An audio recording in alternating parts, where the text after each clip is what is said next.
Hello there, you fuckweasels. Stop wanking for a minute and listen. Okay. I thought I'd make a video about an argument which I hear a lot, and I'm not sure if it's got a proper name, it probably does, but I call it the argument from personal discomfort. And it's presented in the form, if something or other is the case, then that implies something or other, and basically I'm not happy with that. Not happy with that implication. So it's like the sort of thing like, if there's no God, then life has no meaning, that sort of thing. And so the implication is that life must have meaning, so there must be a God. And that if there isn't a God, I'm just not happy about the fact there's no meaning, and I'm not happy about that. But whether or not there's a God, whether or not life's got any meaning, and whether or not doesn't depend on whether you're happy about it. Reality is how it is. It isn't there to please anyone in particular. If you think it is, if you think reality is just to please you, so it must be set up to please you, then well, that's rather egocentric, isn't it? So I've heard, lots of these different things, like, if there's no God, then you can just do whatever you want. Obviously, it's not true. It's an exaggeration. But again, it's saying discomfort. I don't like the idea that you can do whatever you want. I want there to be someone watching. I want there to be rules. I want there to be eternal consequences. It's like, well, yeah, but whether you want that or not makes no difference. Either that's the case or it's not. The fact that you don't like it not being the case is not an argument.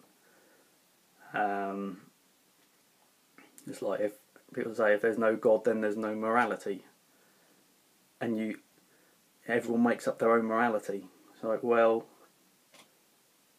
yeah, that is what happens. Everyone makes up their own morality. That's exactly what happens. And the fact that you don't like that, you don't like the reality of that, isn't an argument. And saying, well, I can't accept that that is the case. There must be a correct morality, so there must be a God giving out this correct morality. That's not an argument. Your feelings about things is not part of a sensible discussion. People say, well, if there's no afterlife, I can't accept that. That's unacceptable. It's not good enough. I want my fucking money back. It doesn't work like that. Life isn't a purchase. There wasn't any guarantees. It just happened. You just flopped out somewhere, didn't you? Yeah. You weren't consulted beforehand.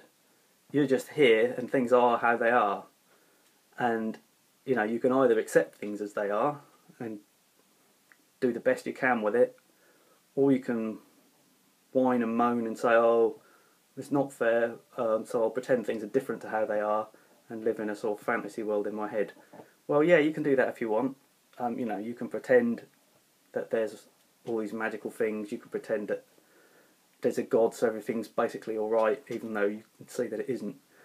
If that makes you happy, that's fine. But I just wanted to point out that that really it isn't a convincing argument that you're not happy about something, or because the implication is that the consequences can't be the case. If you say there's no God, that means we make up our own morality. The implication is that we can't make up our own morality, so that must be wrong.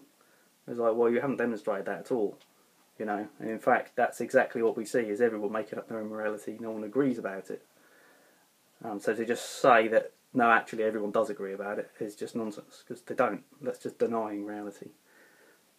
Yeah, alright, I think I've covered everything, so thanks for watching. I'll see you next time.